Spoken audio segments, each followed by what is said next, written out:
The passage comes from Psalm 80, verses 1 through 7.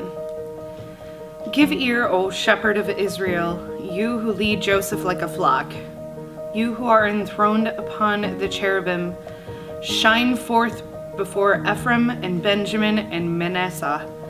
Stir up your might and come to save us. Restore us, O God.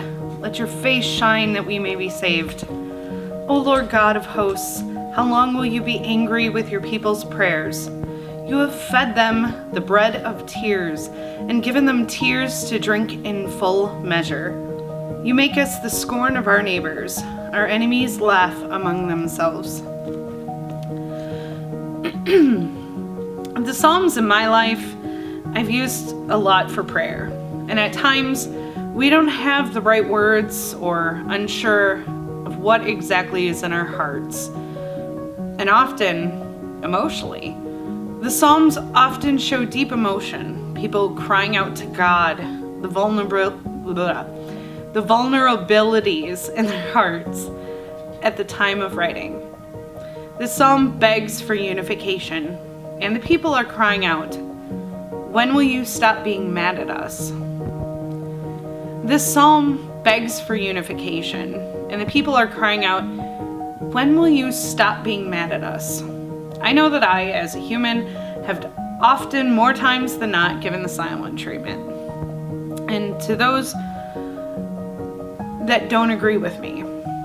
And it's truly easier than arguing, isn't it? When I was a child, my mother never yelled at me.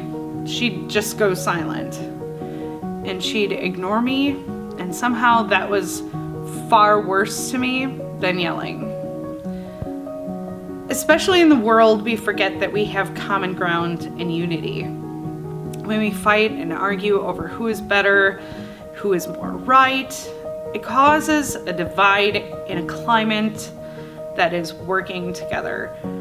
It gives more promise and hope for a better future when we don't do that. God often plays the part of parent, and when his children aren't behaving, also can give the silent treatment. When we do wrong, when we sin, I think we all are waiting that booming voice to scream and yell and blast us for doing wrong. But it never does happen, does it? It's human to have anger with God, the parent, as well as when our prayers are not answered in the way that we want them to be.